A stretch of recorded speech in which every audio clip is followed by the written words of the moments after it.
walk down and flush them out.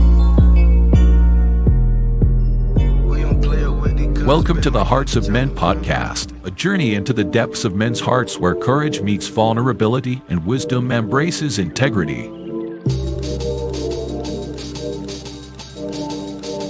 In a world that often measures a man by his outer achievements, this podcast dares to explore what truly defines a man of character.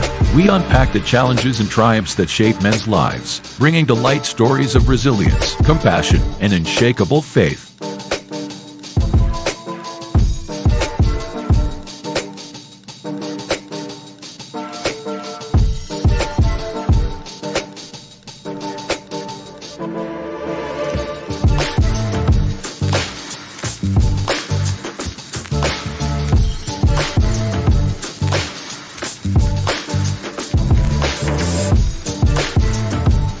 We believe that the heart of a man is a treasure trove of untold stories, powerful lessons, and profound wisdom. Through authentic dialogues and insightful discussions, we aim to unlock these treasures, one story at a time.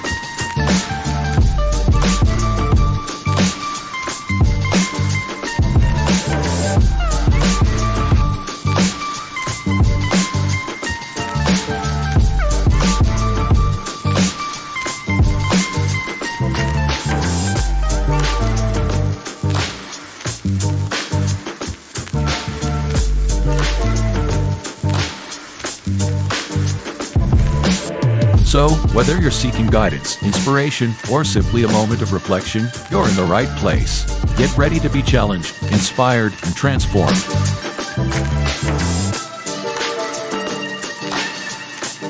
And now, to guide you through this journey of discovery, please welcome your host, a visionary leader and a true catalyst for change, Dwayne Dwyer, but we affectionately know him as the Mindset Coach. Good evening, everybody, and welcome to this Friday's episode of the Hearts of Men podcast. We're your hosts for this evening's conversation. My name is Dwayne Dwyer. I go by the Mindset Coach. I am joined by my brothers, Garfield Martin, the Uncle Junior himself, the Consistency Coach, and below us, Mr. Tawami Gaddy, known as the Son of Timothy and the Available Man. Gentlemen, how are you doing on this beautiful Friday evening? Man, I'm doing okay, all things considered. Darn computer done crapped out. Thought I was going to have off tomorrow. Thought I was going to be able to stay in the house and chill on the weekend. But I probably have to take my computer to the shop tomorrow. But it is what it is. That's why we got plan Bs. That's why we got laptops and phones. And that's one of the good things about technology. So we ain't even got to skip a beat. We can keep on rolling. See, I was just about to say that. The beautiful part, the silver lining in all of that is that you have a plan B and you have a plan to fix plan A. Mm-hmm. Yeah. I love it. Mr. Gaddy. Man, I'm doing well. Man, I think we all got a lot going on, but I get to end my week off on Fridays with my brothers and with this chat room, man. It's always fire on Friday, so I'm good. I love it. That's good, man. That's great to hear. Shout out to other brothers, Mr. Roland Walker, who's on the road right now. Be safe out there, bro. And our other brother, Mr. Christopher McClellan, right now. He is a little tied up with some other things. So again, just keep them brothers in your prayers because they're not with us tonight. However, moving forward, like Brother Gaddy just mentioned, we greatly appreciate those of you who join us every week faithfully, because we look forward to this time that we get to spend with you guys, because we understand that you could be anyplace else, but you chose to be here with us, and we greatly appreciate. It's hidden by the white shirt. That's why you can't see it. We greatly appreciate you guys being here. So with that being said, Michelle Ray, good to see you. Crystal Everett, as always, good to see you. Nick D, welcome. N. Ellis, good to see you. Miss Lisa Keys, welcome to the show. Miss Adrian Walthour, good to see you. As always, let me see, who am I missing here? Miss Verlene McCoy, aka Queen B, good to see you, and welcome to the show. Listen, Cassandra McKenzie, also good to see you. Almost missed you. Listen, if anybody's out there who had not had the opportunity to had not had the opportunity to get in the chats and let us know that you're watching, by all means do so, because we like to acknowledge you by name, because that's what communities do. We actually appreciate each other and we acknowledge you openly and honestly. If this is your first time joining us on this channel, by all means, if you're on YouTube, look in the lower right hand corner of your screen, identify the YouTube icon, put your cursor over that, and then click the subscribe button.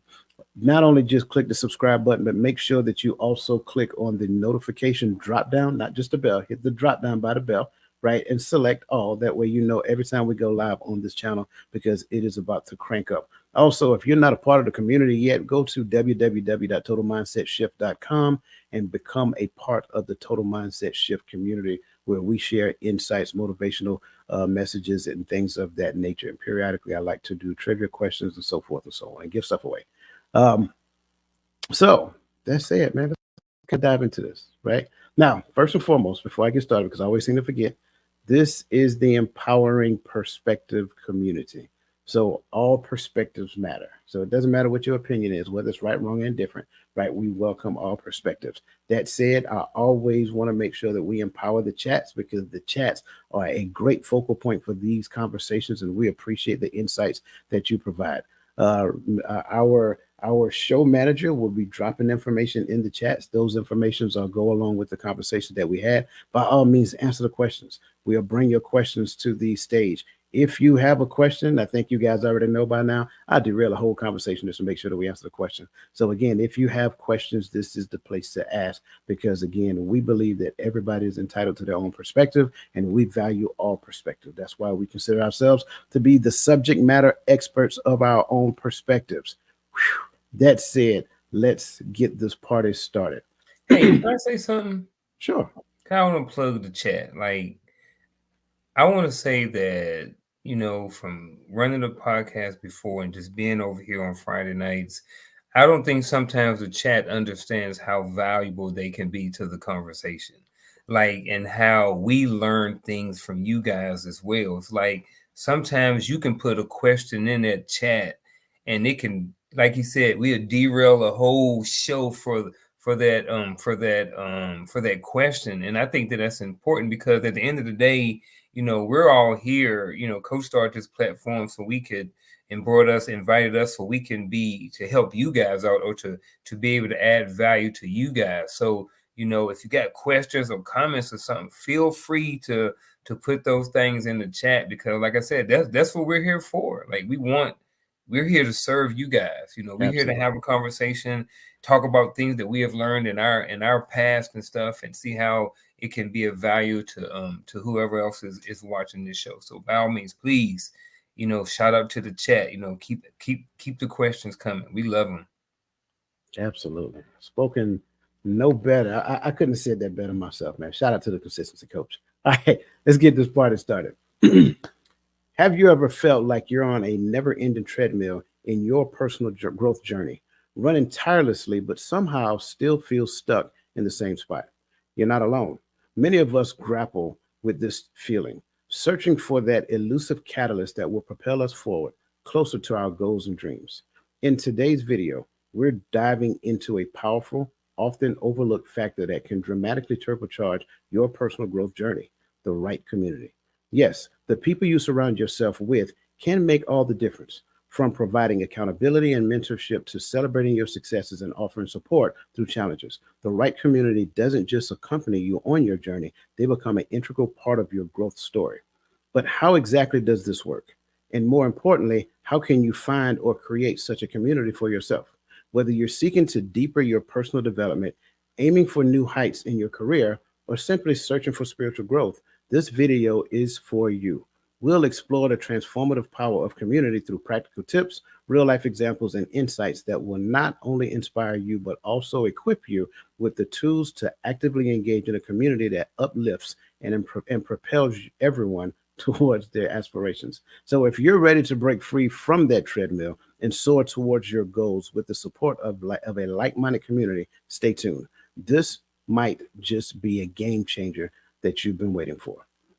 So, gentlemen, as we get this party started, I kind of want to ask a question off the cuff, right?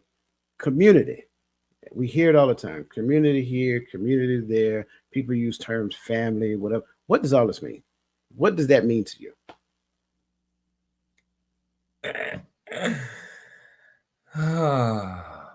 That's literally the first thing that was going to come out of my mouth. As I was like, we need to figure out exactly what community is, because it does look a lot different. It looks different to different people. And in some spaces of the Black community, it encompasses all Black people. I think that each individual has their own interpretation of what community is, and I think it really looks different for everybody. I think on a general level, for me, my community consists of my wolf pack and, you know, people that are immediate to me, people that are within arm's reach, and probably 2 levels out, right? So that means like people like co-workers and stuff like that, but they're like on the outside of my community. You know, the community I think we have that community, and then I think we have like a personal community. And my personal community is people like you guys, the people I talk with on Friday nights, other guys that I may know in my wolf pack or my circle, certain family members, certain relatives, certain friends, and stuff like that that I have grown and built relationships with over time. So for me, those are my community. People on the outside of my community don't get to dictate to me what my community is. I get to determine what my community is. So again, I think it looks different from different people, but I don't allow people to box me in and tell me what part of the community that I belong to. So I don't know why I said that, but I think it was for a reason. You know, I'm always reminded of scripture of some sort, right? And I think we've kind of brought this up before, but you know, you get reminded when Christ says, you know, who is my mother, who is my sister, right? Who's my brother, so forth, and those who do the will of my Father, right? That's my community. So, how do I make that portable on a broad spectrum? Is like-minded individuals. The key idea is my community. It has to support. It has to it uplifts. You know, it holds each other down. But in order for us to do that in a sound way, to have a singular mindset, not be the same person, but our mindset, right? Our my my goal is to please the Father. My community goal is to please the Father. Now, I think we grow in that. I'm not saying that we're going to agree on every aspect of what that means or what that looks like or whatever that like-mindedness is of you and your community, but we don't part ways because we disagree, at least without searching out the true answer.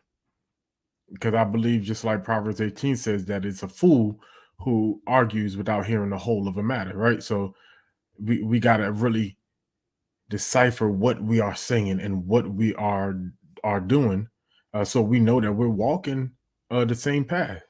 You know, I think you can definitely be doing two different things but still on the same journey. I know a lot of people say, you know, well, we're on different journeys, and I think sometimes we're doing different things, but it's the same journey. I could be a roofer and you can be an electrician, but it's the same house we're building, you know. So that's how I look at it when I say community. Now, granted, if I introduce somebody to the mindset coach, I'm gonna say, hey, this is my big bro. So yeah, I also call my community my family, right? Because I got family members that I knew growing up that we don't text, call, or check. Not unless somebody's sick or passing away, or we ain't heard from somebody, a matriarch, patriarch of the family. Then we'll say, hey, have you heard from? And then we won't hear from each other again. So my family, the ones that check on me, the ones that support me, the ones that I can do the same and get the same energy from, I do call them also my family.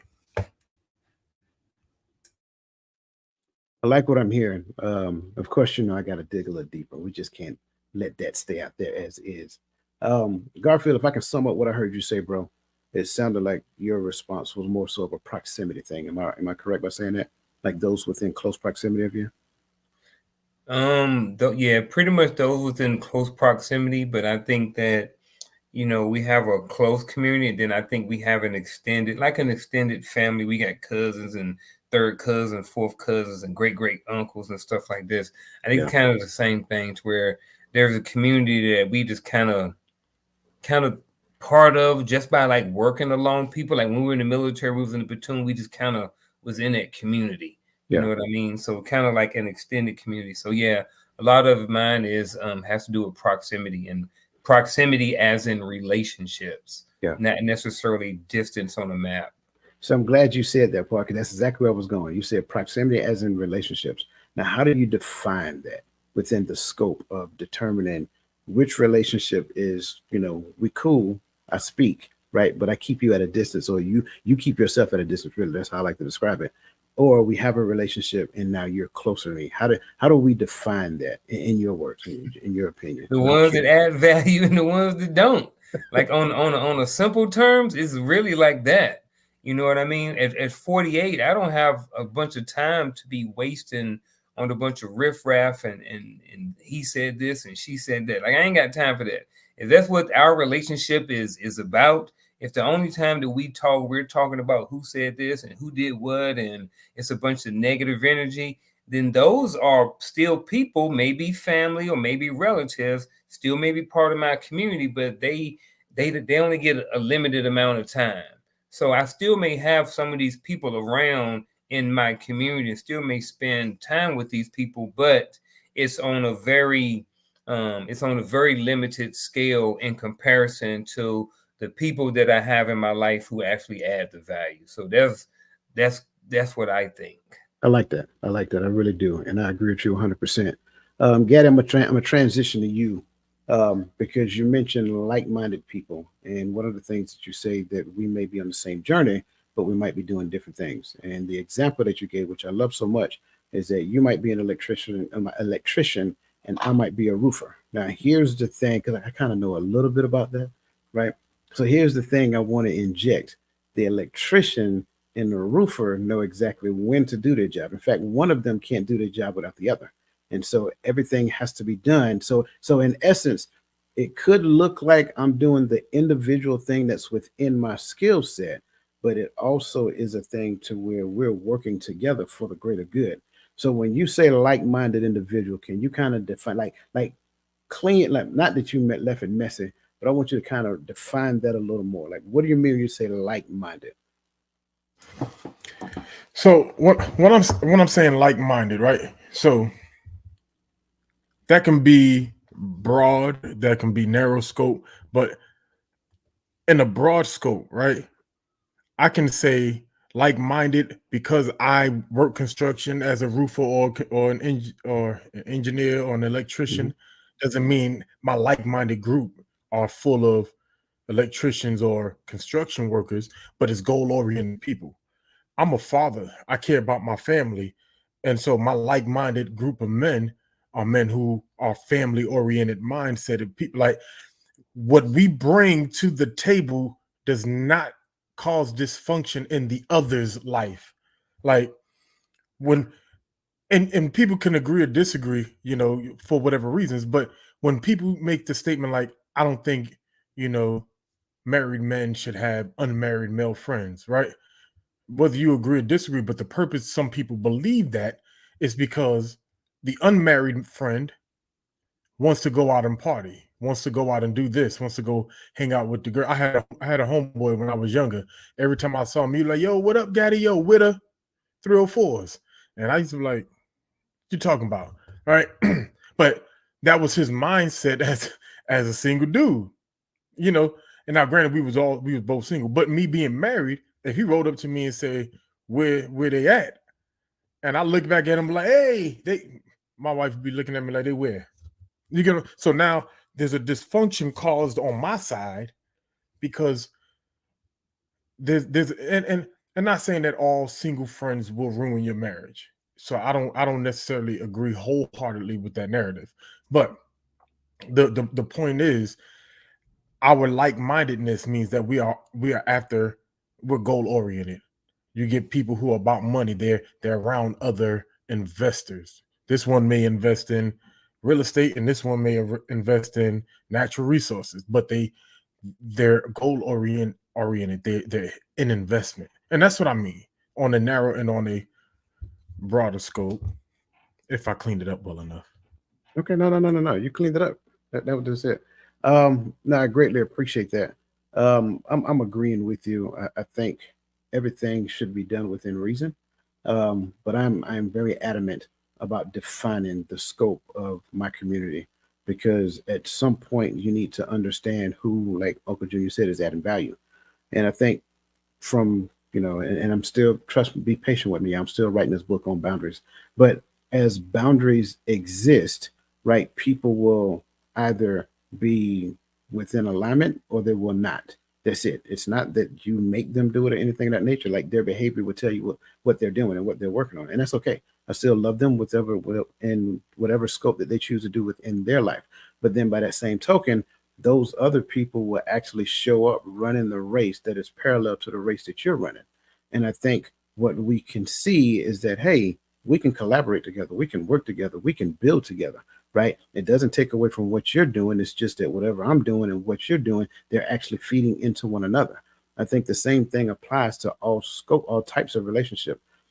I'm with you with the proximity piece, but even within that, even within proximity, behavior will decide how close or how far you are from me. That includes family members as well. I'm sorry. I got some family members that say I don't talk to him at all.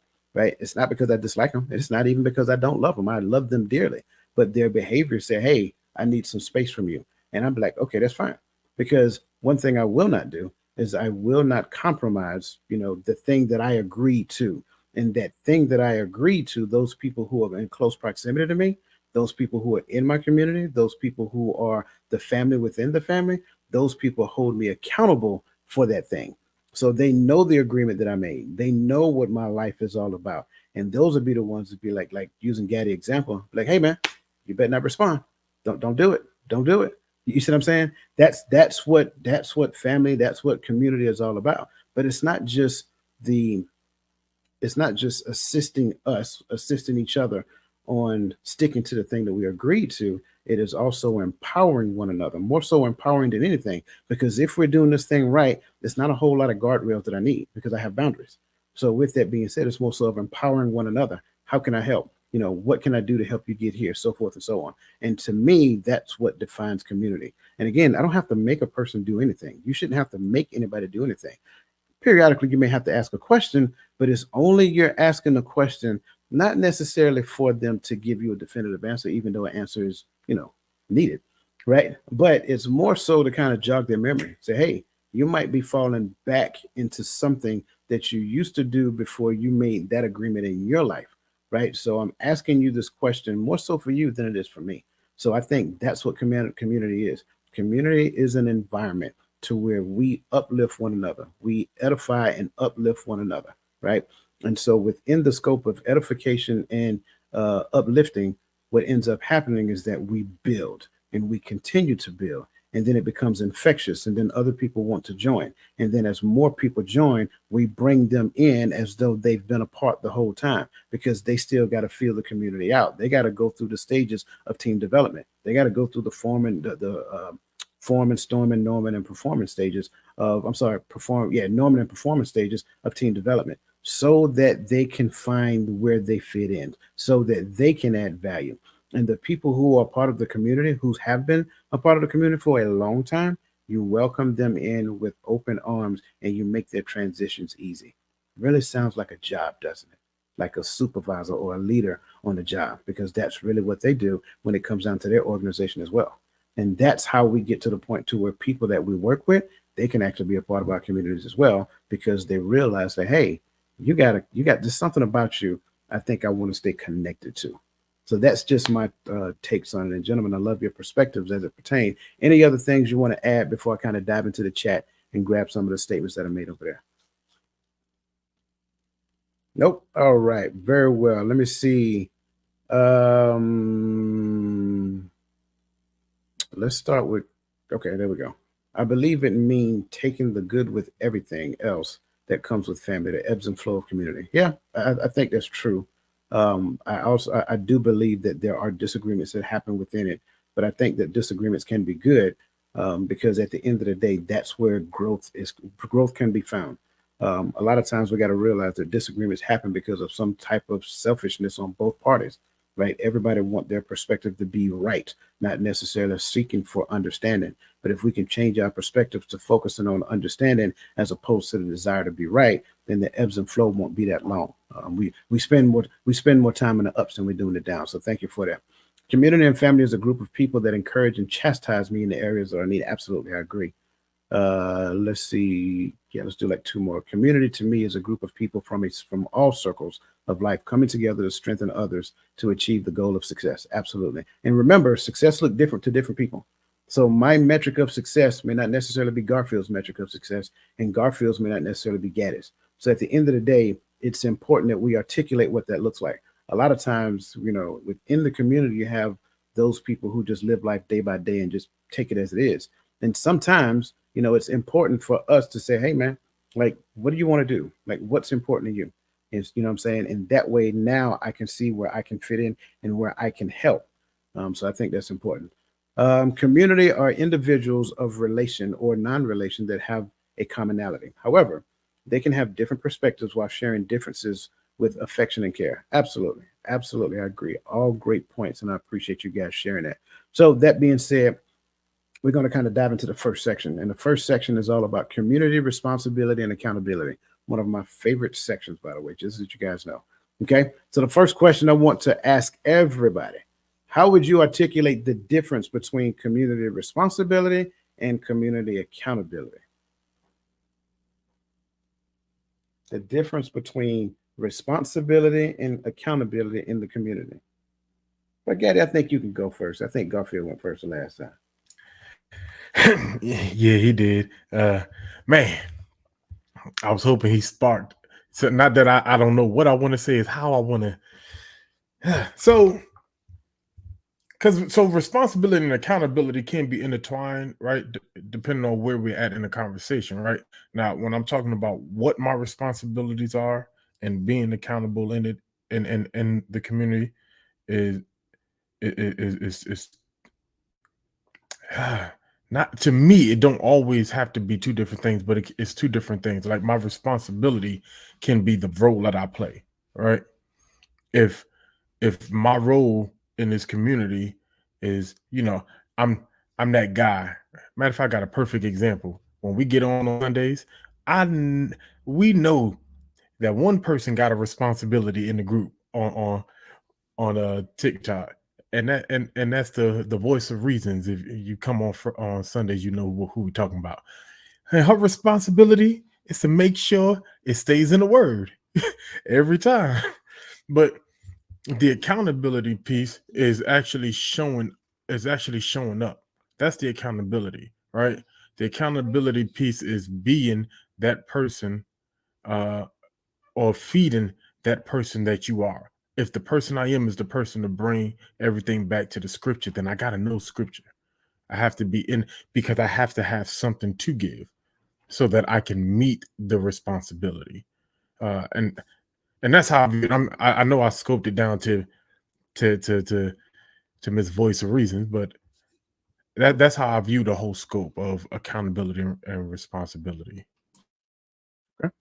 All right, well, I'm gonna give it a stab. I think I got the responsibility part, and I think I might be still stuck on the accountability piece. But as I talk it out, it may come to me. So when I looked at the difference between the community, when I look at community responsibility, I look at what I do or how I add value to the community. What is my role or what is my responsibility in the community? So, for example, I'm just going to use us three here as three members of the Wolf Pack, right? So, as our community is the Wolf Pack community, empowering perspective community. So, with that being said, what is my responsibility to the community?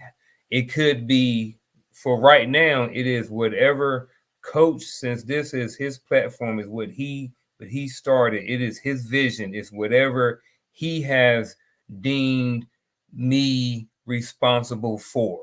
That is my responsibilities. Whatever it is that he sees in the vision, he says, okay, this is your responsibility. So I look at responsibility being as your piece of the pie and what you do to add value to the overall community.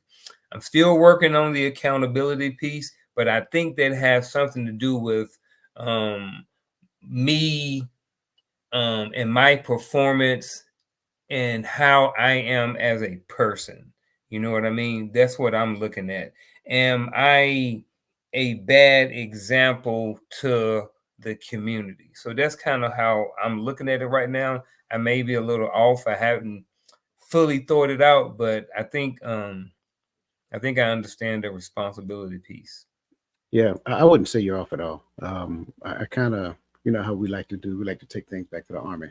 All three Yeah. of us had to make accountability formations, right? Now, here's the deal.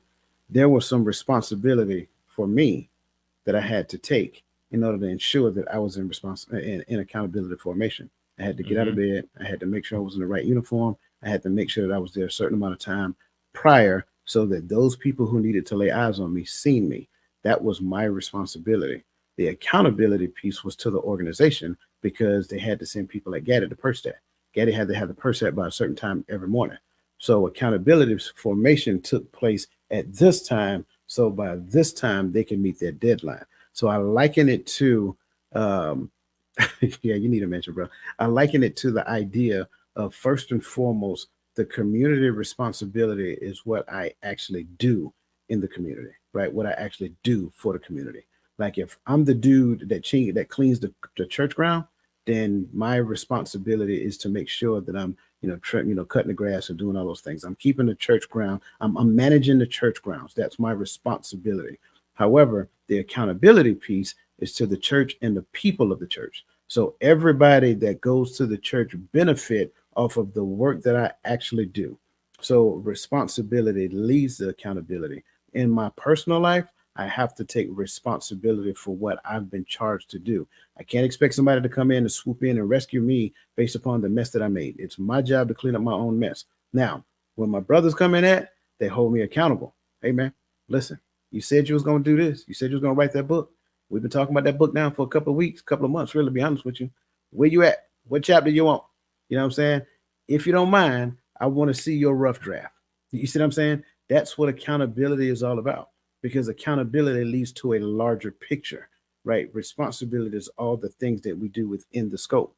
So it's can include a number of things. It could literally include like having community meetings, things of that nature. Like who's responsible for heading up the meeting? Who's responsible for planning it? So those are individual responsibilities. Who benefits? The community overall. It could be finding single parents and going and say, hey, I understand that you're a single mom. How can I help? Make sure that your wife tracking now. Don't be trying to sneak over there and be like, I'm gonna go check on Sister Johnson. No, bro. Y'all go check on Sister Johnson. You and her go check on Sister Johnson, right? And so while your wife is talking to Sister Johnson, you are there with your wife and say, hey, how can I help? Like, do you want me to come and pick the boy up, like your son, right? And so they can come and play with my sons. Like now what we're doing is we're living that we're extending the olive branch so that the other people who are part of the community, they can feel like they're part of a well-rounded community that's not just focused on their own selfish needs, but they're focused on helping everybody within the community. And I think that's an important piece there. Any other thoughts? Yes, I'm sorry, go ahead. Yes. More thoughts. And this kind of goes back to who determines. All right, so in the community, who determines what my responsibility is? You know what I mean, in the community? Because like I mentioned earlier, some people like to automatically assume that, hey, because you are X, Y, and Z, you are part of this community and you should be doing this for your community. You know what I mean? Mhm. And I'm just gonna call it, I'm gonna call it like it is. A lot of times in the Black community, they will say, well, Unc, You are a black man, and it is your responsibility to do X, Y, and Z for your community. And I'm just like, well, hold up.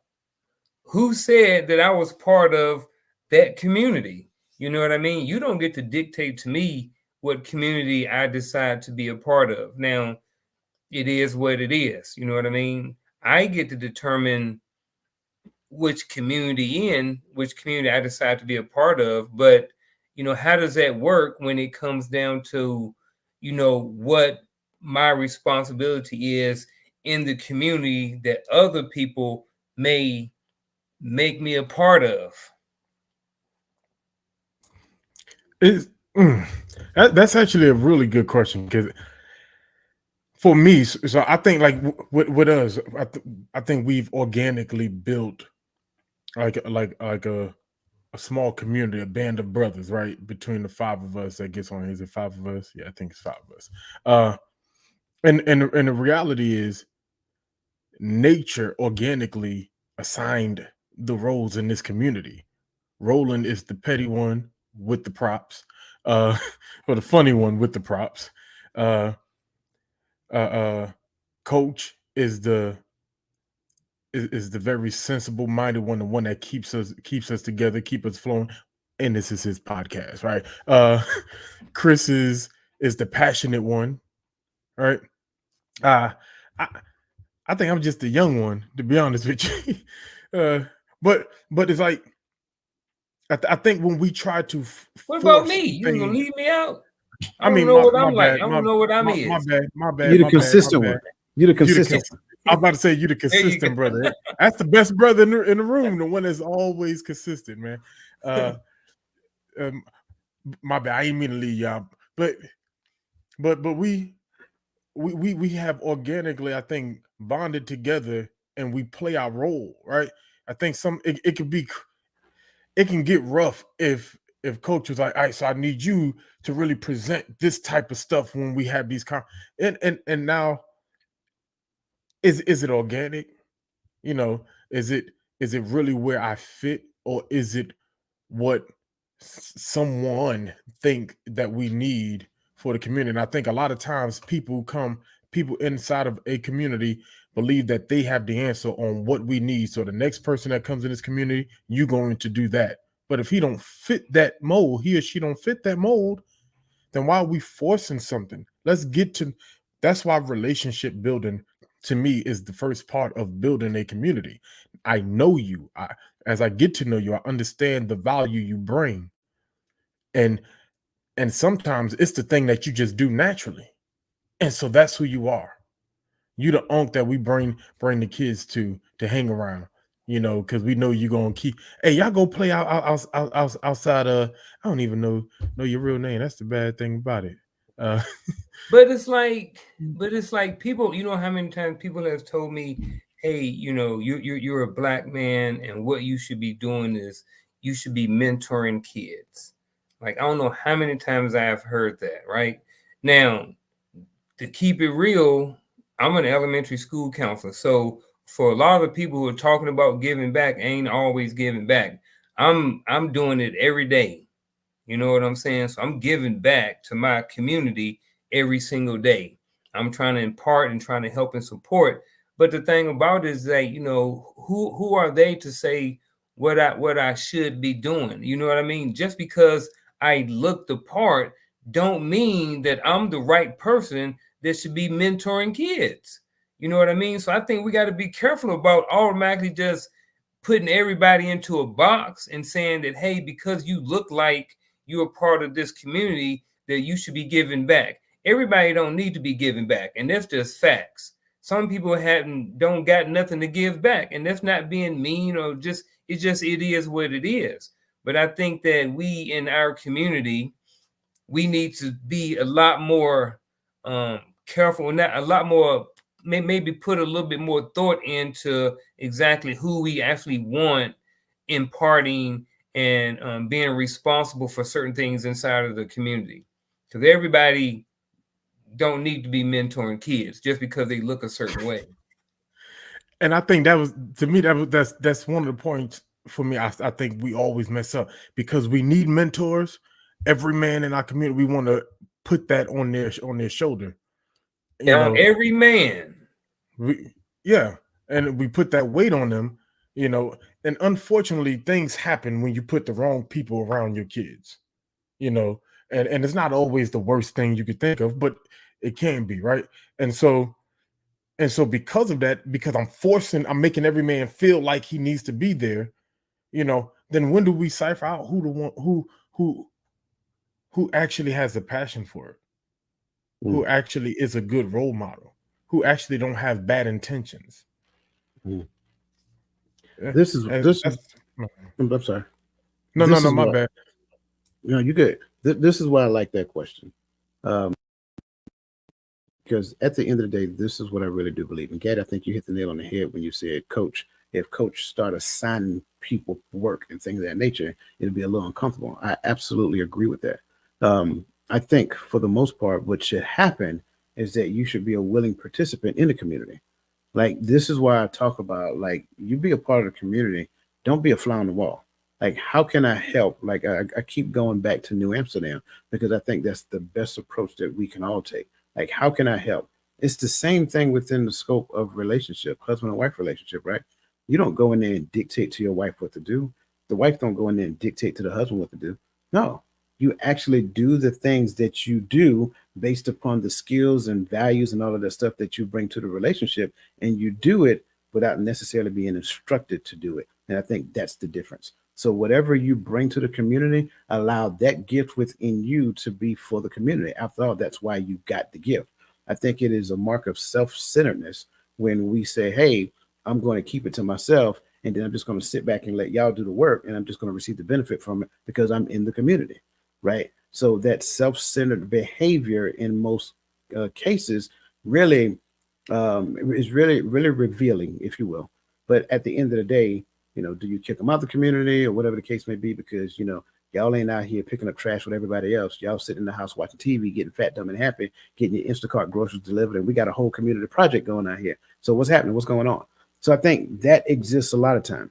And a lot of that happens because they themselves, it's not that the community didn't offer them buy-in. Now, trust me, I do understand that in some organizations that happen, right? But it's not that buy-in wasn't available. They just didn't exercise their version of responsibility as it pertained to buy-in.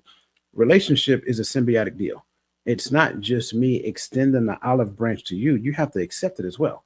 And I think that's the other piece. So whatever your gift is, bring that to the table. I don't have to instruct you to be a mentor of children. You probably don't even like kids.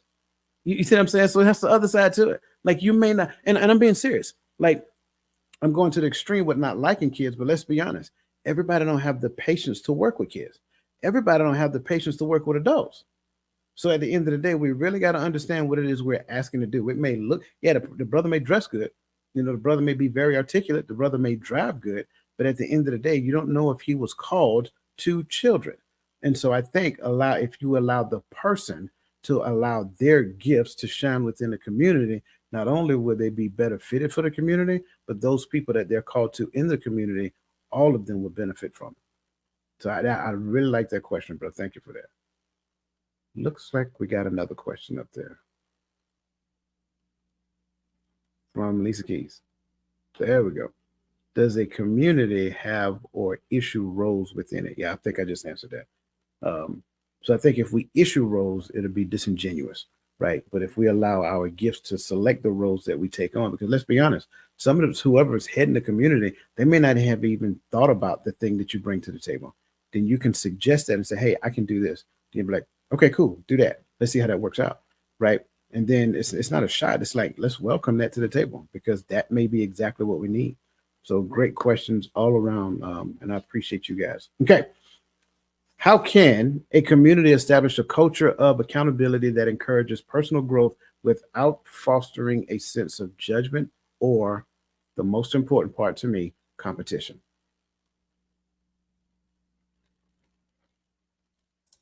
I think, my bad, I went first last time. You my bad. I'm being petty. So I guess Roland did show up today. He's still here in spirit. He here in spirit.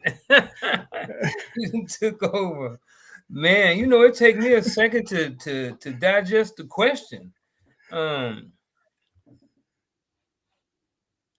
I will say this, and I always like to go with I'm a big example person, right?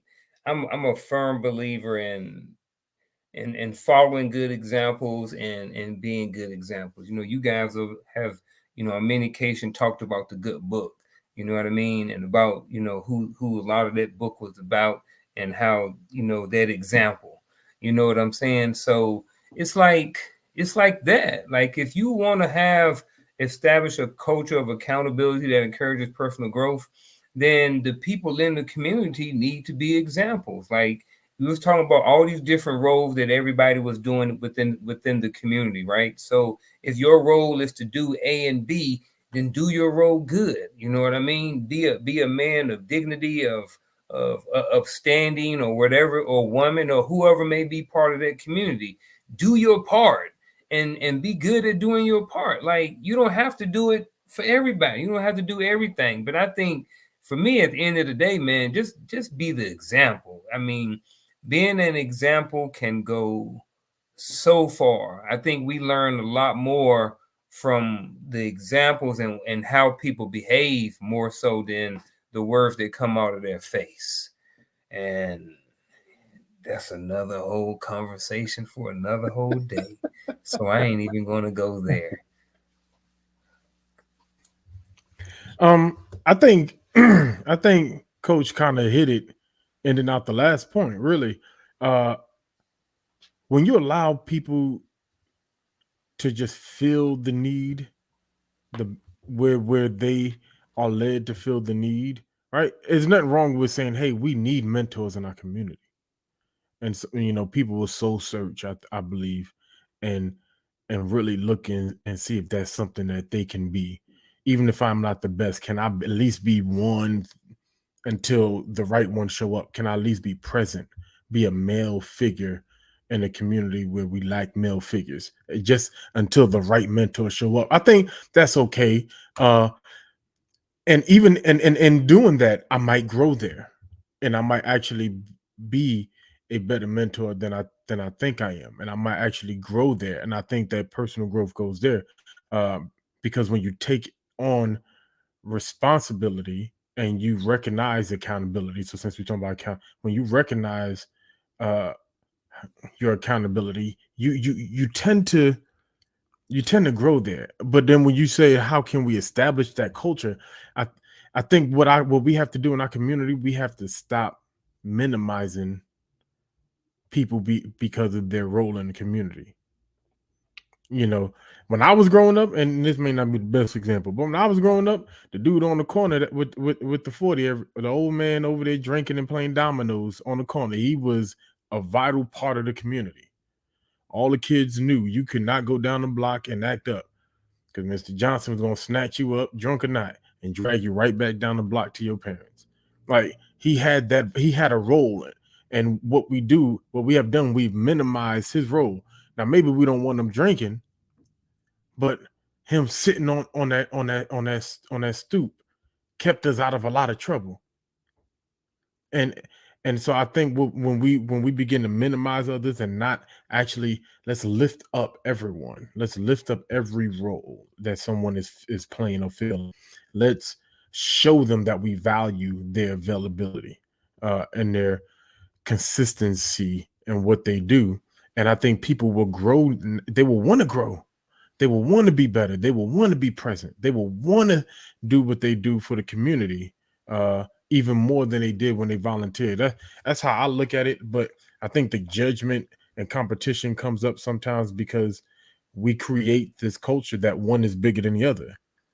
If if you're in a small Texas town, the football coach may be God, but the guy down the street that run the butcher shop, he just old Bob. You know what I'm saying? Like, and so now you make old Bob feel like his meat ain't even ain't as good as a pigskin because the coach is lifted up here. But let's lift them both up. They both valuable to our community. That's how I look. I got a quick alibi. Mhm. How can the community establish a culture of accountability that encourages personal growth? Encourage personal growth. I think sometimes just by speaking certain things, you know what I mean, you can help. Because someone may not ever heard anything about personal growth, inside of the community. So you just saying, hey, have you ever thought about personal growth, or where are you with your personal growth journey, or what are some things that you're working on in your life right now that you know what I mean? Maybe I can learn something from. So I think just having conversations about personal growth will help encourage personal growth, because I'm just being honest. I don't remember getting a bunch of personal growth conversations growing up. You know, I just don't. Maybe my parents sat down and talked to me with them. I mean, when we're little, we taught certain things about personal growth, but on an adult level, man, and navigating and weaving through life and relationships and kids and jobs and finances and stuff too, it's a lot different, because on this side, you got to make personal growth a choice. Like, it's something that you have to consistently work on. You know what I mean? So I just think just bringing it into the community, having conversations and talking about it, personal growth will also help encourage personal growth. Yeah, I like that. I'm glad you focused on that as well, because that's where I was going to go eventually. I think a lot of people hit it in the chat. I like and it kind of lines up what you said earlier, about just, leading by example, right? One of the basic things that they taught us in the army, lead by example. Let your behavior be the thing. So it's not just the idea of wanting to help others. I have to first show that the thing is happening in me first. So I think it's John 1:14. It says that, and the word became flesh and dwelt among us. So if your word that you speak on a day-to-day basis is not observed in the flesh that you show on a day-to-day basis, then people are going to look at you and think that you're unauthentic. And therefore, you won't be able to lead yourself or anyone else out of a brown paper bag. So, first and foremost, the first person that you need to lead is yourself. Because once people identify that your lip service don't line up with your service, then they don't believe that you believe what you say you believe. So that's first and foremost. We have to be the thing that we say. Okay. When we do that, then we start showing other people how to do that. We start talking to other people about doing it, not from the standpoint of judging them, but from the standpoint of helping them. That's the key. It is a thing in which we partner along. Once we get enough people who really care about someone else's journey, right? Care about someone else's growth pattern. And here's the other part. I'm gonna go out on a limb when I say this, but I think I'm safe by saying it, because if you really understand what I'm about to say, it makes sense. You cannot say, I believe on one hand in what the Bible teaches, and then on the other hand say, I don't want to grow. Those two things can't be true at the same time. It is virtually impossible. So at the end of the day, for those of us who believe in the word of God, who believe in God himself, growth is an automatic part of your life. You just hadn't figured that part out yet. For those of you who are looking at the camera sideways right now, or looking at the screen sideways. So again, in order for the word that I speak, in order for that word to become flesh, then I have to get to the point to where the things that I speak are actually mirrored in the things that I do. Now, don't get me wrong. Does that mean I still make mistakes? Absolutely. Does that mean you make mistakes? Absolutely. But what we do not do is tar and feather you because you made a mistake. That's the difference. That's where the judgment doesn't come in at. The competition piece, to me, which is the most asinine thing I've ever seen, to where we claim to be in a community, but with that being said, it's in the community. I am competing against Garfield. I'm competing against Gaddy. For what? I'm supposed to be helping Garfield. I'm supposed to be helping Gaddy, and vice versa. So the competition thing is something that I've seen so much in our community, and we really need to stop, because at the end of the day, there's enough resources for everybody, but we live in the space of a scarcity mindset, to where scarcity really believes that there's limited resources and limited time. Therefore, I need to get what I need to get right now, and I'll step on any and everybody to get there. That is a fallacy, And at the end of the day, if that's how you think, stop it. I'm telling you right now, stop doing that. Like, you're really doing yourself a great injustice just by virtue of having a scarcity mindset, because you are repelling the stuff that you're supposed to be getting. So that's just it. And oh yeah, by the way, if you're repelling what you're supposed to be getting, you can't even help nobody. So at the end of the day, the competition thing is really counterintuitive to itself. So I just kind of want to put that out there. But you guys are absolutely spot on. It is a lead by example thing. It is a thing to where I must do it within me so that what's within me can come out of me and help somebody else. That becomes of ultimate important to me. Did we have a question or did I miss it? I thought I saw something that you had. Okay. How do the community usher someone into a place of accountability if this is new to them and have not been held accountable before? Good question. I like that one.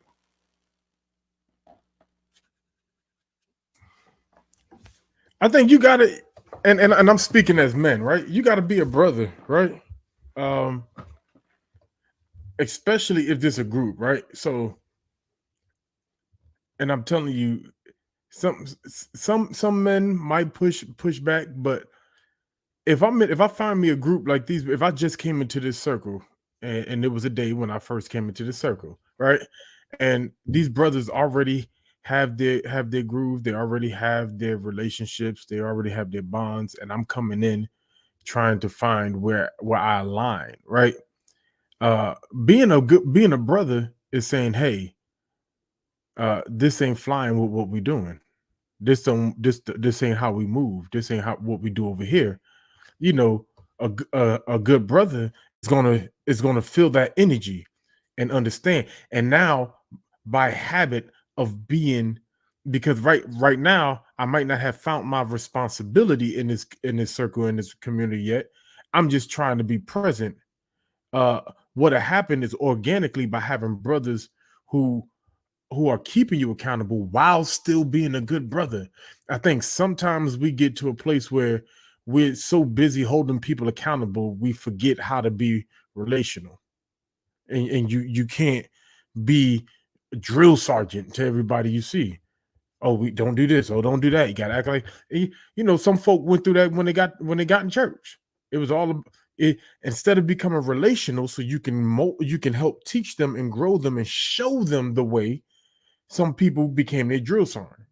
They wanted someone to tell what to do, and you deter people from that. So I think just being a good brother or good sister, and keeping them accountable, showing them how we do it here in this community will help them grow. Who is you, and why? Why do you feel like you need to be holding somebody accountable? Like, I listen to social media stuff all the time. People always talk about hold somebody accountable. Why do you need to hold somebody accountable? What is your job? What is your responsibility or your relationship to this person? Why you feel like you got to hold somebody accountable? So I'm just going to throw that out there initially. All right. Not to be offensive to anybody. That is not what I'm coming from. It's Friday night and I'm on my laptop and not my computer. So I'm going to be in a good mood regardless. You know what I'm saying? But according to this question, just being real, I think first of all, it comes down to the community. So I'm going to assume that in this community, everybody wants to be part of this community, but this person that's coming in may just never been held accountable for. So that may be hard for them. So I think I wrote down two things, and they were grace and communication, right? If we feel like all three of us in here, all five of us in this community can add value, whatever, to the community, and someone has never been held accountable for anything before, then I think that for a certain amount of time, I don't know what amount of time that is, I think that we got to give that person some grace, because a lot of the stuff that they may be getting may be new. It may be brand new to them. And then I also think that we need to have effective communication. If Gaddy comes on here and it's five of us on here and he ain't acting right, but he ain't never been held accountable for nothing, because in New York they do what they want to do, son. You know what I'm saying? But had to throw a little shot out there. But for anybody, If they've never been accountable for anything, and we all feel like that this person can add value to our wolf pack or to our community, then I think we have to extend a certain level of grace. And then I think that we have to be very good with our communication when we speak to them, because we want that person to grow. You know what I mean? That's where the personal development in the community comes from as well. You know what, man? I'm loving it. I'm fisting. That's a word, FISNA. I'm fisting to play advocate. I'm is. Oh yeah, let's do it. IMISS. I'm is. You mentioned grace, and Daddy, you mentioned something else. It's right on the tip of my tongue. But in essence, it involved grace. Like you mentioned the drill sergeant piece, right? Kind of like the notion of kind of like what a lot of people experienced in church. I will start off answering this question with a question. Does not accountability indicate relationship?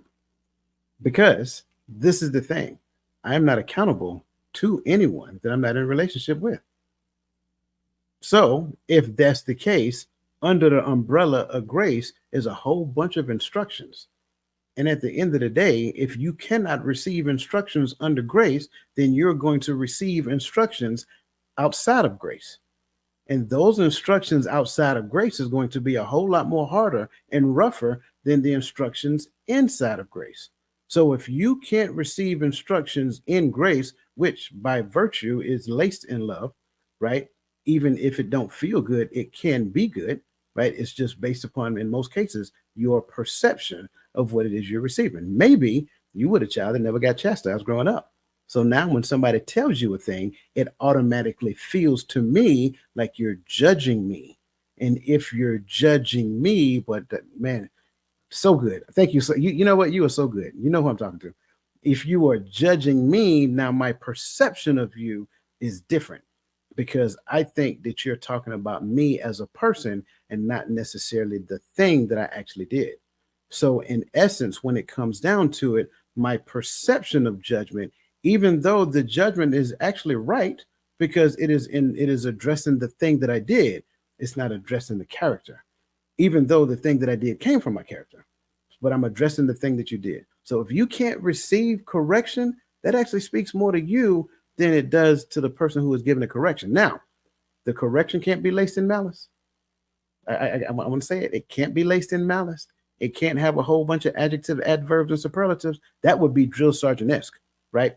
It's laced in a bunch of adjectives, adverbs, and superlatives. And part of them has a title that is tied to you, right? You such and such and such, blah, blah, blah, blah, blah. But at the end of the day, we should be able to give correction within the community, right? We should be able to extend a conversation, using effective communication to hold people accountable for the thing that they said they were going to do. I'm just going to be honest with you. It's just like being in a relationship with somebody. I didn't get in a relationship to babysit a grown kid. I'm sorry. If that's what you're doing, then our relationship is going to be short-lived. Now, the other side of that as well, because again, we talked about accountability, right? Some people don't know what they need to do. Do something. I'm just saying, do something. We out here digging. We out here filling sandbags because a hurricane coming. You in the house looking at us. Your job ain't to observe us and supervise us. Not when you just got here. You need to come in here and grab a shovel. Get the digging. Do something. I think that's where a lot of us fall victim, right? Because we don't want to do anything. And then we hide behind the notion of, I don't know what to do. Well, what have you done? It's the same thing that you have in life. Well, what do you want to do? What do you want out of life? I don't know. Well, what are you doing? Nothing. That's why, because you don't know. So you got to try something to determine whether or not you're good at anything. If you don't try anything, you're not going to be good at anything. Let's just call a spade a spade. So eventually you try something and say, hey, I really like doing that. And come to find out I'm actually good at that. Great. Do more of it. Do it at a deeper level. Do it at a level of mastery. Why? Because that thing that you're doing now gets to the point to where, hey, we can do it here for everybody else.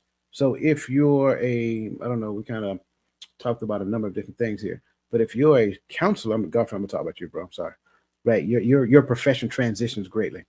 If you're a counselor, then can you counsel little Timmy in the community who has issues coping with his father leaving? Sure, you can, right? Do you need the charger? That's for you to determine. I'm not going to get into that, right? But you can do it. You can do it pro bono, right? Or you can charge them. It's part of what you do. So I think that's the thing. I think too many times what we do is we kind of, on one side, we'll talk about responsibility as adults. You should be able to pull yourself up by the bootstraps. But then we'll talk about accountability as kids. Well, you can't tell me anything. This is my life to live. Wait, how does that work?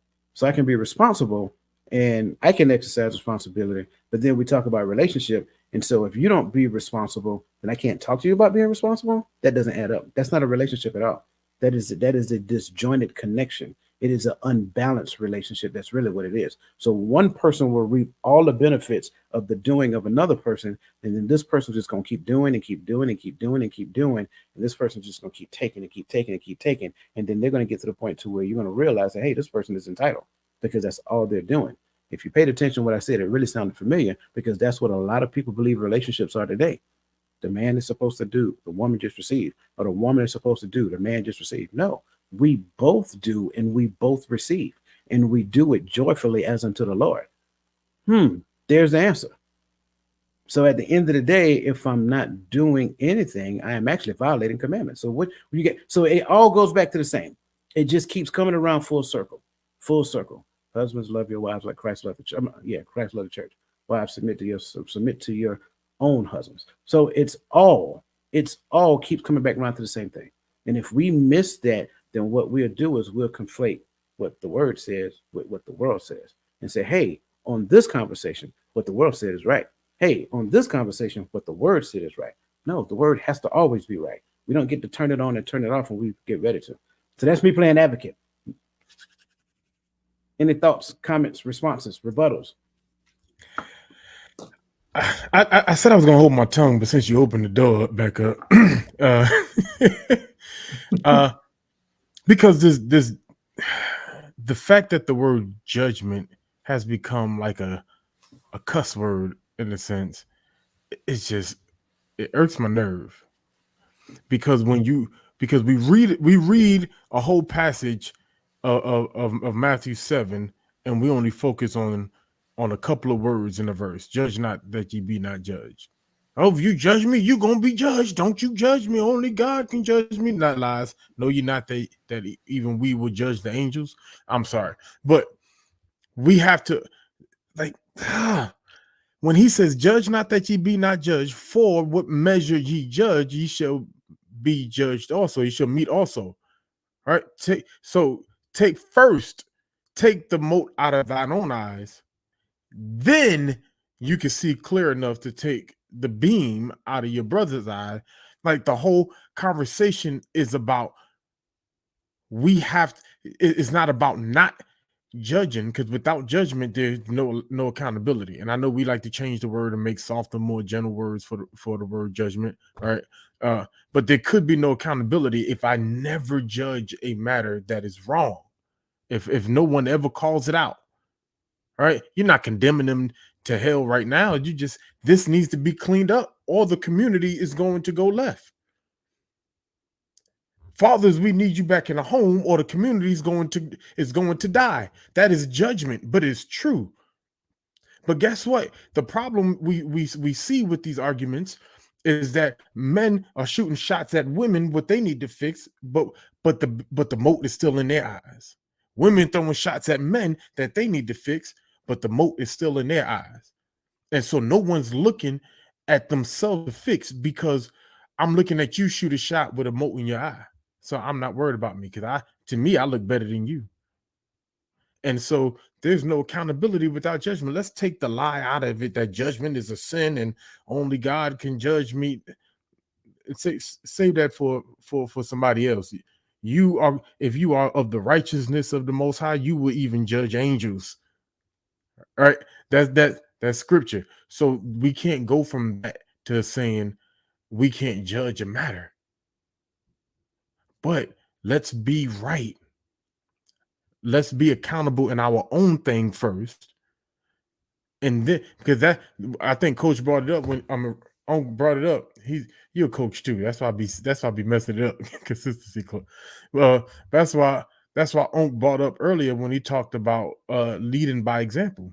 Because when I come into this community and y'all are already accountable for your thing, it will make me strive to be more accountable because I see it. But that's it. I'm off my tangent. I'm off my soapbox. I had something to say, but I think I got triggered by something you said, Coach. Low key, but I'm gonna save it for my final thoughts. So y'all better stay tuned. I love it. I love it. I didn't intentionally trigger you, bro. No, you didn't, and I wasn't really triggered, but it was definitely something that you said that made me bring out a point that I was sharing in my final thought. If we do final thought, we're gonna do final thoughts. Looking forward to it. Just to kind of touch on that question, right? How do we judge a thing and not the individual? So real quick, if we do not tie the behavior to the person, right? So therefore, in order to judge a thing and not judge a person, we have to separate the behavior from the being. Talk about the behavior, not necessarily talk about the person. It's kind of like when I mentioned earlier, adjectives, adverbs, and superlatives, which were tied to the person. That's what the Army used to be for me, right? So we separate the behavior. We talk about the behavior, not necessarily the person. If that person chooses to take offense, they did it because they wanted to, because you're talking specifically about the behavior. You mean when they take offense? When they take offense, yeah. When they take offense. Okay, let's jump down to diversity because I think we kind of talked about mentorship already. So the next section is going to be diversity within the community setting. So with the, and Lisa Keys, please let me know whether or not we answered your question or you had a follow-on question as well. So diversity within the community setting. The first question I have under here is, how does diversity within a community enhance the personal growth journey of its members?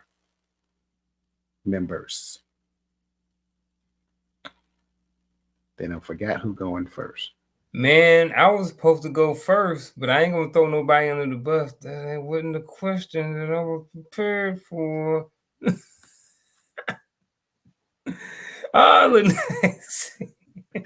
My bad. Hey, soon as he said we was moving past mentorship, I started laughing hard inside, man.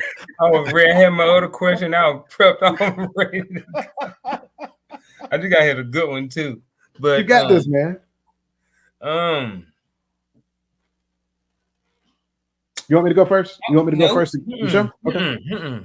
Now, all right. So I'm going to say like this, and I'm going to speak on the word diversity. So a lot of times when this word diversity is used, a lot of times we're talking about skin complexion or race or culture. To be honest, in many cases, they don't have anything to do with the community. You know, it can. Well, I ain't gonna say in many cases it don't, but in that's not always a factor. Race, color, religion is not always a factor in what encompasses a community. So, but I will say this: I'm going to now. So for this part, I'm going to speak on. It is still a personal community, but it's a somewhat broader community, and I'm just going to speak from the military community as being in the military. Now, I understand that some people who are watching this may not have been in the military. That is fine. That's okay.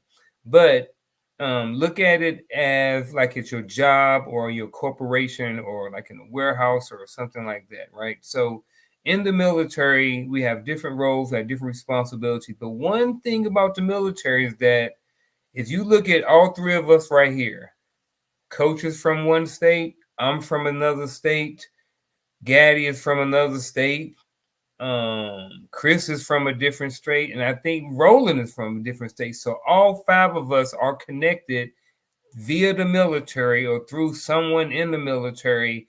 And because we were in the military, we have a diverse community. We all come from different backgrounds, different states. So even though we may look the same on the outward by all of us being Black, our upbringing, our roots, our thoughts, and different, and what we bring to the community is totally different. So I think when you have a diverse community, you get to learn from more people. So because I'm from Roanoke, Virginia, I get to learn from Gaddy certain things about New York. You know what I mean? Coaches from Georgia. You from Georgia, right? Yeah, coaches from Georgia. So I get to learn how they do things in Georgia. They don't put sugar on their grits in Georgia. All right. So, and then I get to learn from people like Roland in Mississippi, who, when they first speak, they say, "What up, doe?" And then I get to learn from Chris. So I think what you get is you get more information, you get more different things that you can add to yourself through, in your own personal journey. Like I said, if we're just speaking about the 5 gentlemen who are on this show, like, I mean, we learn stuff from each other every week. And then, as I said in the beginning of the show, when it comes to the chat, a lot of y'all are from different places. So if you look at the Empowering Perspective community, like, we're all are learning from each other. So we all get to enhance our personal growth. I think that's it.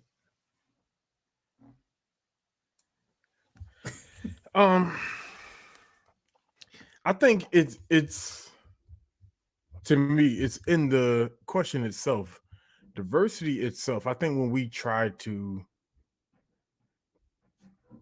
box off or make exclusive those who can be in your community. Now, there might be some things that are not accepted in my circle, in my community, in what I call my family, right? There's some things I don't associate with. That's fine. But diversity, as in, like, I'm on the panel right now with 2 coaches. All right, consistency mindset coach. If they said, if you ain't a coach, you can't be on this podcast, well, then they wouldn't have that New York greatness gracing the panel. I'm joking, but That's a true statement. Touche. But it would, what it would be is probably like if you say, well, we all learn from the same guy. We went to the same school, so everybody that gets on here has to go. Then you're just gonna be sharing around the same thought. There'd be no true opposing opinion, and I think opposing opinion causes growth, because I believe in searching out a matter before I argue it. Now, granted, I might argue a matter that maybe I've searched out already, so when you brought it up, that's cool. But if all I have is a bunch of people who share my opinion all the time around me, there will be no diversity, meaning there will be no growth. We will be stuck just continuing to circulate the same information. you know what I'm saying? So I think you have to have people with a different background, sometimes a different way of thinking. You got to have Virginia with the New York. You got to have the Georgia with the Detroit. You said the brother was from Mississippi. I just had to put that up there. Say Mississippi. He from Mississippi. He just don't know it. Oh, Roland. Oh, he don't know it. Oh, well, he did say he's from down there somewhere, but then his people moved up to Michigan. But I think he might have been born in Michigan, though. I don't know. Yeah, he got some sip in his blood. But low key, that's how all of this got started, kind of sort of through somebody from Mississippi. Ish. So let me say this. First and foremost, shout out to Dan Scuba Fox. Good to see you, brother. And I always appreciate the value that you add. I appreciate 2 things that I heard so far. I appreciate that we did not take the word diversity and make it about skin color. Thank you. That's for starters. Secondly, I am so relieved that somebody said that you don't put no sugar in no grits. I'm just saying. It is a known in fact. Georgia. Georgia. It is the 13th commandment. No, I'm joking. Okay. Listen. I think somebody else agree with that. Absolutely. Everybody. The common sense. No, I'm joking. So I'm joking, bro. I'm joking. So as it pertains to diversity, let's look at the different skill sets that we bring to the community. Let's look at the different degrees of learning that can take place in the community. Let's look at the different areas of help that takes place in the community. And I think when we take that and use that as an idea or a concept of diversity, right, then we can see how diversity can enhance personal growth. Why? Why? Because at the end of the day, yeah, there goes somebody else who will be defiling grits. At the end of the day, when it comes down to it, there are other people who are looking to learn from the things that you know. There are other people who are desiring to learn from you because of your personality. There are other people who are looking to learn from you because you have shown yourself to be a person to where your words have became your flesh. So that's the idea. When you see diversity in skill set, diversity in thought processes, perspective, you have diversity in the ways that we do different things, then what we'll find is that we do not isolate a person to one discipline of thinking. We do not isolate people to one notion of doing a thing or being a thing or whatever the case may be. Under the umbrella, we all have the ability to be the best versions of ourselves. And unfortunately, our backgrounds are not similar. Well, I'm sorry. Fortunately, our backgrounds are not similar. And if our backgrounds are not similar, then there's a number of different intelligences that we can bring to the community here and now. So that's my response, and I greatly appreciate that. Looks like we got another question. Come on with it. All right. How can we as men and women grow again when we allow the world, the government, to dictate what a community should look like? Oh, that's a good question. I mean, on a base level, if you already saying that what the government is doing, then just turn that part of your life off on a base level. You know, I can go deeper, but yeah, don't listen to all of those things. You know, you determine and dictate what community should look like. You know, like I said, everybody's community, people that can't just force you into their community. Say, oh well, you know what, you're this, so you're part of this community now. You know what I mean? So that's just my quick little 2 cents on this. Change your influence. I'm just pretty much rewording what Unc just said, because Unc literally said my immediate thought. Because if the government is telling, then don't listen to them. But what is the alternative? Because as men and women, we look for alternative to a thing we're used to. The alternative is change your influence. Don't let the government, the world, or the media, or your artists, or your comedians, or your athletes tell you what right looks like, what community looks like, what family looks like. Change your influence. Change your source of truth. And in that, as you walk in journey in that true source of truth, right, which is, to me, which I will always agree will be the word of the Most High. That is the source of truth for me. And so my closest community is going to, because I gravitate to people who use that as the source of truth. And so that's how my community gets built. Now, if we all agree that the source of truth is here, we'll start building a community that looks like the community in here.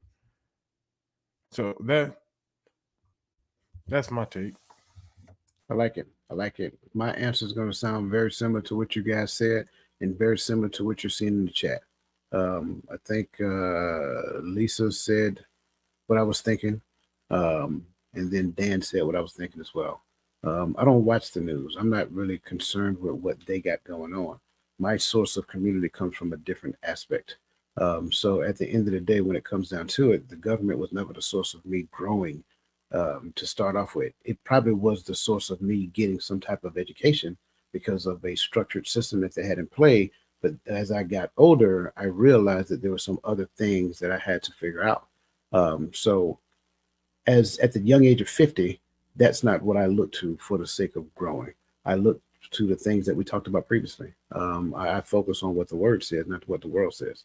And then those things kind of drive me forward. So great question, cousin. I appreciate that question. I hope our answers helped. If not, by all means, restructure another question, send it back, and we'll definitely answer that. With the time, gentlemen, I want to jump all the way down to our last question before we get into our final thoughts. What role does celebrating collective success play in motivating individuals and the community towards future goals? I think Man, I'm just going to say right here, just speaking from an educator's perspective, I think this is something that we don't see enough in our community, right? I don't think we see a lot of celebrating A's in school. I don't think we see just a lot of things. Honestly, other than like basketball and football and prom pictures, and I mean, come on now, what are we doing? But I ain't gonna go there tonight, right? So I will say that I'm gonna go back to the military again, right? And we can say whatever we want to say about people who get promoted in the military, right? But I will say that this when when we win collectively, we inherently win as an individual. You know what I mean? When we as a community we achieve success in the military and we capture the flag or we conquer the whatever, you know what I mean? Everybody individually feels better. I remember this might not be a good well, no, it wasn't a success story. That was a tragedy where we pulled together. But yeah, I think I'm just going to stick with that. I just think that when everybody can see and win together, if all five of us are, I'm gonna get it. Bear with me, folks. I'm gonna get it together. All right. So let me slow down. Like my dad used to tell me, slow down and think about what I'm gonna say. All right. So I'm gonna bring it back down to us five over here, right? So when we get off the show, right, at the end, we always like Coach always like we have the show, whatever like this, and we kind of go around and we talk about it. And for the most part, we all feel like we have a successful show collectively. But also, we also can sometimes talk about, oh, well, you know what, God, there was some really good talking points that you said about this. Oh, man, Roland, I didn't even think about that, too. So I think that we all, at the end, we talk about it and we hear it about it, but then sometimes as an individual, when you're singled out or when you're praised a little bit for doing something, I just think that it just is a place and it helps and it makes everybody want to be a better part of the community. It makes them just want to be better individually for the overall team or the community.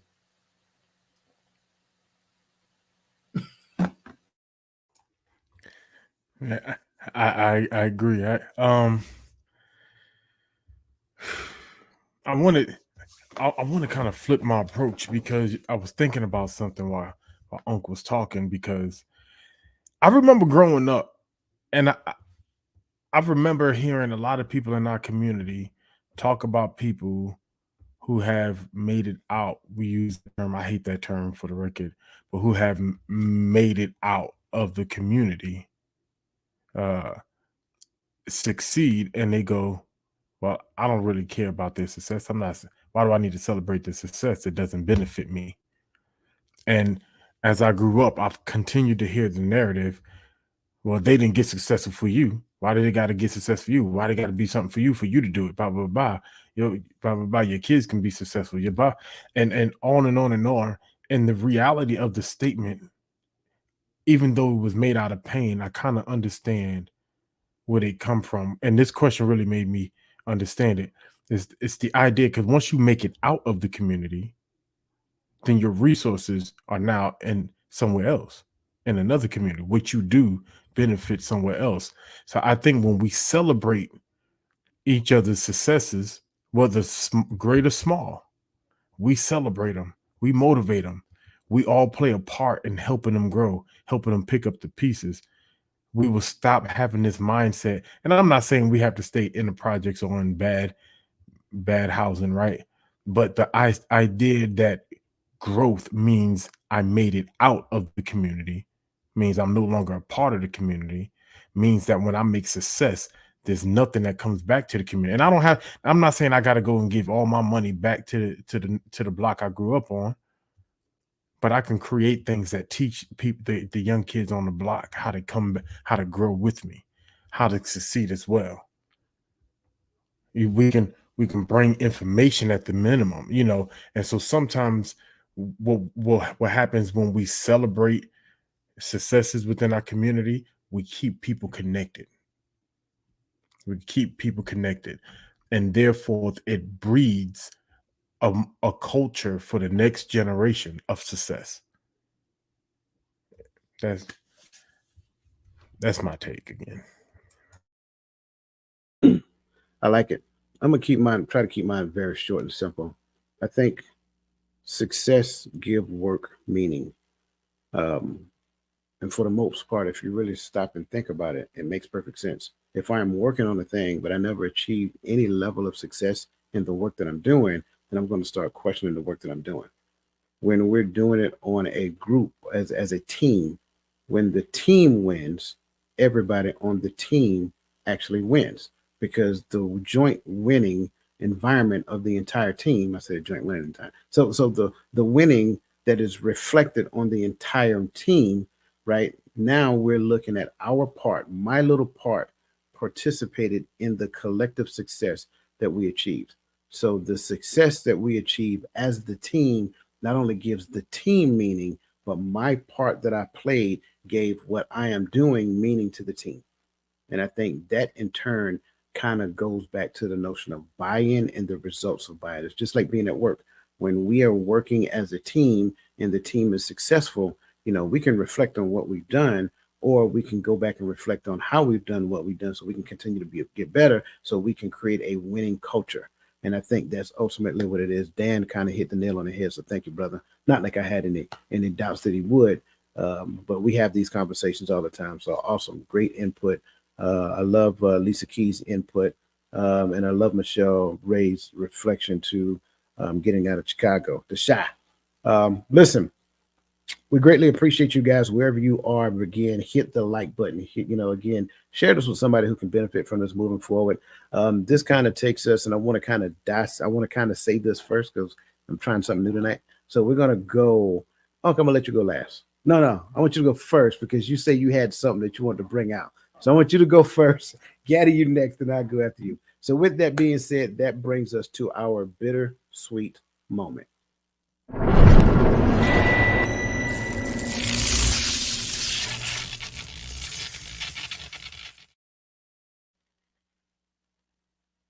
All right. So Coach said something earlier during the show, and he talked about, well, never mind, it ain't gonna matter. So for my final thought tonight, we're talking about the right community can turbocharge the personal growth journey, right? So with that being said, there's a lot of people in the community.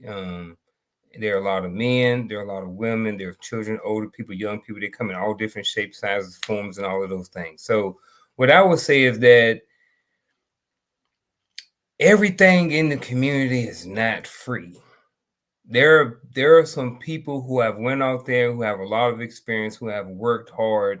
And if you want your community to grow, then that means that you have to be willing to invest into it. And it's not just investing your financial dollars in buildings or structures. Yes, that's part of it. But what are you investing in when it comes to the culture, right? So we have men out here who are therapists, and men and women who are therapists, who are leaders in the community and stuff like this, and they have businesses and they offer coaching, they offer therapy, they offer mentorship and stuff like this. So what I'm going to say, if we're talking about turbocharging the community, one thing we can do is invest in these people who have went out there and invested their money and their time to become something, and then they want to give back to the community, but they can't give everything back to the community. You know what I mean? We should be willing to help build them and help invest in their vision so they can help even more into the community. But none of these businesses and these coaching platforms and these therapists and stuff like this, and these people that offer this mental support and stability, this stuff don't run on peanuts. So we have to be willing to invest financially into the culture as well, even, and not just, like I said, material things, but also mentally. We need to invest mentally into our culture, because if there are men and women out here are doing something, then we need to tap into that, and we need to learn how whatever they did to help benefit them, we can get part of that and to help build the next generation. So that's my final thoughts. I think it's simple. We have to learn how to make our relationships real. I think so much we have these conversations about relationships, we talk about relationships, but I believe a lot of us have a superficial idea of what relationship is, meaning it's about what I can get or how it makes me feel versus how it benefits the whole, right? Not yes, what I put into it, right? Yes, what the other person put into my responsibility, my accountability, but our minds are constantly focused on the whole, on the big picture. And when we focus on our big picture, and we understand that everyone benefits when I benefit, then our motivation will be motivated more by the win, right? I do think everything that we spoke about is important, but one thing I realized: not everything I succeed in life will be celebrated. Not everything I succeed in life will be recognized. But one thing that I can definitely be reassured about is that my family and my community will benefit from the success because I got this promotion, because I got this new job, when I went and got this certification, when I went in, every small step I made, the community benefited. And that is the main goal. And that's where my excitement is. I think I think we have to learn how to get back to a point to where we are self-motivated. And yes, giving back to the community is a part of why we succeed. Right? I don't succeed so I can lord over anybody. I succeed so that I can grow with my community. So, and the end goal is that we reign with Christ together, not me reign over you. But that also means when you give back to the community, I have to be a part of what you are giving back. If you're building a program, we need to support it. We need to volunteer. We need to bring our kids. We need to bring our families. We need to support it. We need to let it grow because we need each other at all times. That's my final thoughts. In a world where subjectivity has become the new truth, I think it's important that we all understand two things specifically clear, like crystal clear. We need to understand the difference between responsibility and accountability. I need to be responsible for the things that I am supposed to be responsible for in my life and not hold anybody else responsible for it. I should not hold anyone else responsible for the things that I am supposed to do. I think that is important. That is the utmost important. Therefore, evidence becomes extremely important. Why? Because evidence helps me to understand whether or not I actually believe the things that I say I believe. If there is no evidence that I can see in my own life that validates the thing that I say I believe, then I need to check my belief system and believe a little harder. I need to do a little bit more work in the direction of the belief system that I say that I actually have. Also, as it pertains to this thing that we call relationship, there should also be evidence that there is an accountability metric for the people that I'm in relationship with. Am I pouring into you at the level that I'm called to do? Am I helping you as it pertains to the things that happen in your life?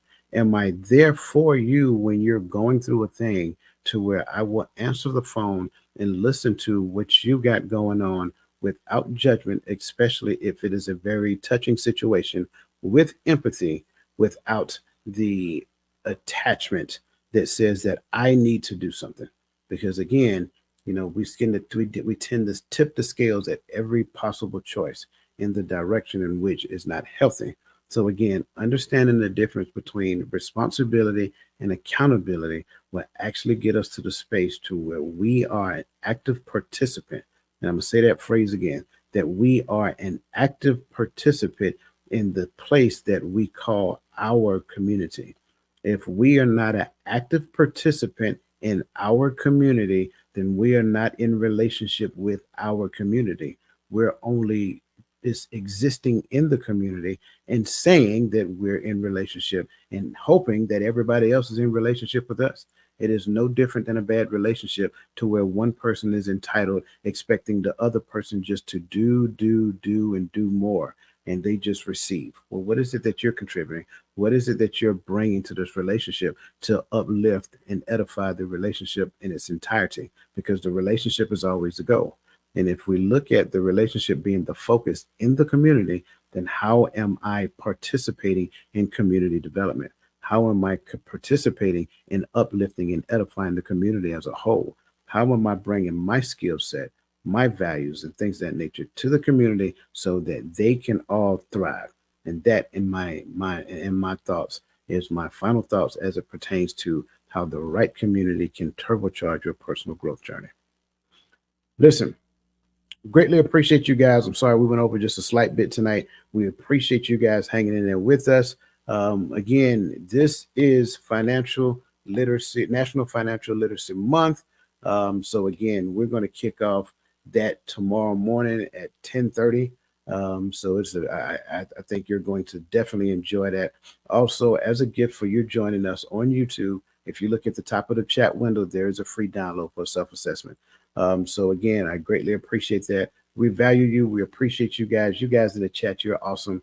We definitely appreciate you. Listen, let the best version of yourself be a blessing to someone else, and enjoy the rest of your weekend. We don't do no staying houses. We walk down and flush them out. We don't play it with the Welcome to the Hearts of Men podcast, a journey into the depths